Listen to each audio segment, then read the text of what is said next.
अमेरिकेचं ते सगळं छान छान म्हणायची पद्धत आपल्याला माहीत आहे. परंतु सध्या अमेरिकेमध्ये सुरू असलेल्या T20 सामन्यासाठी न्यूयॉर्क येथे जे मैदान तयार करण्यात आलेलं आहे, ते मैदान सुमारे $2.5 कोटी खर्च करून तयार करण्यात आलेलं आहे. मात्र या मैदानावर म्हणाव्या तशा धावा काढता येत नाही. या ठिकाणी चेंडू इतके अनियमितपणे उसळतात, त्यामुळे या मैदानावर खेळणारे किंवा सराव करणारे अनेक फलंदाज जखमी झालेले आहेत.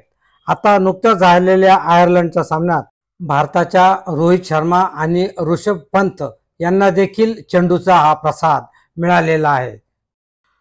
भारतीय संघाचा कर्णधार रोहित शर्माच्या उजव्या दंडाला झालेली दुखापत गंभीर नाही.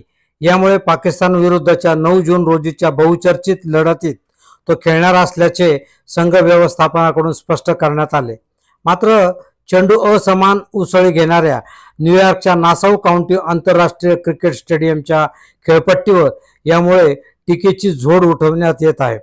खेळपट्टीवरील टीकेबाबत आंतरराष्ट्रीय क्रिकेट समितीकडून म्हणजे ICC कडून अद्याप कोणतेही स्पष्टीकरण देण्यात आलेले नाही. याशिवाय भारतीय संघ व्यवस्थापनाने देखील कोणतीही औपचारिक तक्रार करणार नाही असे म्हणत या खेळपट्टीबाबत समाधान व्यक्त केले आहे. आयर्लंड विरोधातील सलामीच्या लढतीत वेगवान गोलंदाज जोस लिटिलचा उसळता चेंडू रोहितच्या उजव्या दंडावर आदळला. प्राथमिक उपचार केल्यानंतर त्याने अर्धशतक ठोकले. मात्र दुखापत आणखी बळावल्यामुळे त्याने मैदान सोडण्याचा निर्णय घेतला. रोहित नंतर तिसऱ्या क्रमांकावर उतरलेल्या ऋषभ पंतच्या डाव्या कोपरावरही उसळत्या चेंडूचा मार बसला. आयर्लंडचा फलंदाज हॅरी टॅक्टरला उसळता चेंडू महागात पडला. जसप्रीत बुमराहचा चेंडू हेल्मेटला लागल्यामुळे कनेक्शन चाचणी त्याला मैदानातच द्यावी लागली. नासाऊ काउंटी आंतरराष्ट्रीय क्रिकेट स्टेडियमच्या ड्रॉपिंग खेळपट्टीवर पहिल्या सामन्यापासून चेंडू असमान उसळी घेत असल्याचे दिसून आले आहे. श्रीलंकेचा या खेळपट्टीवर 77 धावांवर खुर्दा पडला होता. भारत आणि आयर्लंड विरुद्धच्या लढतीत या घटनेची पुनरावृत्ती झाली. परिणामी आयर्लंडचा डाव 16 षटकात 96 धावांवर आटोपला. ड्रॉपिंग खेळपट्टीच्या काही भागात तडे गेल्याचे दिसून आले आहे. यामुळे खेळपट्टीच्या दर्जाबाबत शंका उपस्थित करण्यात येत आहे. पाकिस्तान विरोधातील आगामी लढत लक्षात घेता कर्णधार रोहितच्या दुखापतीमुळे परिस्थिती चिंतातूर झाली होती. अखेरीस भारतीय संघ व्यवस्थापनाकडून रोहितच्या दुखापतीबाबत भाष्य करण्यात आले. रोहितची दुखापत गंभीर नाही. त्याने स्वतःहून दुखापत किरकोळ असल्याचे म्हटले आहे. आगामी लढतीपर्यंत तो ठीक होईल. त्या अगोदर भारतीय संघ 2 सराव सत्रात सहभागी होणार आहे. न्यूयॉर्कची खेळपट्टी नवीन आहे. त्यावर गवत तर आहेच, पण मोठमोठ्या भेगाही दिसून येत आहेत. अशा प्रकारच्या खेळपट्टीवर विश्वचषका अगोदर काही सराव सामने ठेवले पाहिजे होते. 2020 साठी ही खेळपट्टी योग्य नाही. मैदानावरील 4ही खेळपट्ट्या अशा स्वरूपाच्या आहेत. सुदैवाने रोहित किंवा ऋषभ यांना गंभीर दुखापत झाले नाही आणि त्यांची प्रकृती सुखरूप आहे, असे संघ व्यवस्थापनाकडून सांगण्यात आले आहे. भारताच्या पहिल्या 2020 विश्वचषक विजेतेपदाच्या अंतिम सामन्यातील सामनावीर ठरलेल्या इरफान पठाणने या खेळपट्टीवर असुरक्षित असल्याचे म्हटले आहे. अमेरिकेत क्रिकेटचा प्रचार करायचा आहे, पण ही खेळपट्टी खेळाडूंसाठी सुरक्षित नाही. भारतात अशी खेळपट्टी असती तर तेथे बराच काळ सामना खेळला गेला नसता. खेळपट्टी चांगली नाही. आपण विश्वचषकाबद्दल बोलत आहोत, कोणत्याही द्विपक्षीय मालिकेबद्दल नाही. इंग्लंडचा माजी कर्णधार मायकेल वॉनने खेळपट्टीवर नाराजी व्यक्त केली. अमेरिकेत क्रिकेटला प्रोत्साहन देणे ही चांगली गोष्ट आहे, परंतु यासाठी खेळाडूंना अशा खेळपट्टीवर खेळणे अस्वीकार्य आहे. विश्वचषकात खेळण्यासाठी खेळाडू मेहनत घेतात आणि तुम्हाला अशा खेळपट्टीवर खेळावे लागते. झिम्बाब्वेचे माजी कर्णधार आणि प्रशिक्षक अँडी फ्लॉवर यांनी खेळपट्टीवर टीका केली. खेळपट्टी आंतरराष्ट्रीय सामन्यासाठी योग्य नाही. भारताचा माजी क्रिकेटपटू संजय मांजरेकर म्हणाला, आंतरराष्ट्रीय स्तरावर धोकादायक खेळपट्ट्या पाहिल्या आहेत, मात्र येथे त्यात काहीतरी चूक झाली आहे.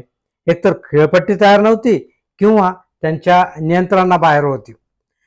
भारताचे फलंदाजी प्रशिक्षक विक्रम राठोड या संदर्भात म्हणाले की भारताकडे याचा सामना करण्यासाठी पुरेसा अनुभव आणि कौशल्य आहे. आमच्या नियंत्रणात असलेल्या गोष्टींवर काबू आणू शकतो. खेळपट्टी नक्कीच आव्हानात्मक आहे आणि आम्हाला तेच अपेक्षित होते, कारण बांगलादेश विरुद्ध सराव सामना खेळला आहे. संघात कौशल्याची कमतरता नाही आणि पुरेसा अनुभवही आहे. आम्हाला कोणतीही अडचण येणार नाही.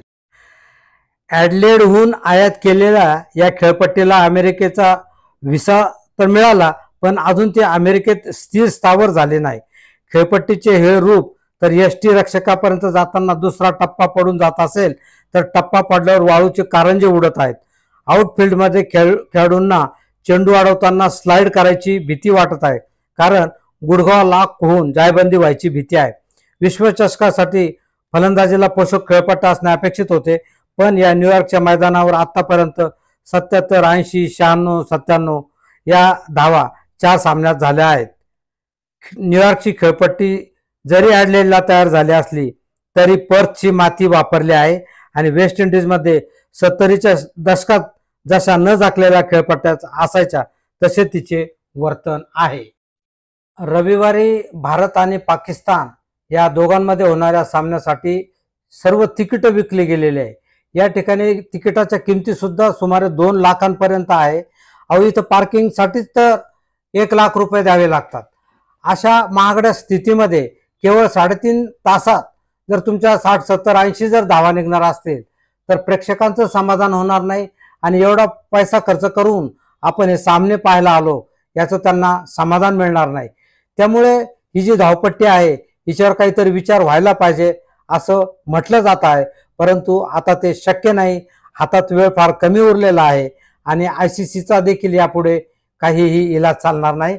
त्यामुळे याच मैदानावर रविवारी भारत आणि पाकिस्तान यांच्यातला सामना होणार आहे. हा सामना अतिशय रंजक होणार आहे. या सामन्याला प्रचंड गर्दी असणार आहे. खूप वर्षानंतर भारत पाकिस्तान पुन्हा एकदा आमने सामने येत आहेत आणि या सामन्याची उत्सुकता अतिशय वाढलेली आहे. आता आपण बघायचं न्यूयॉर्कची ही जी धावपट्टी आहे ही कुणाला साथ देते, भारताला देते की पाकिस्तानला देते? भारताचे खेळाडू तंत्रज्ञानामध्ये चांगले आहेत की पाकिस्तानचे खेळाडू? हा ज्याच्या त्याच्या अनुभवाचा विषय आहे. आपण मात्र सगळे भारताच्या विजयाची अपेक्षा करू.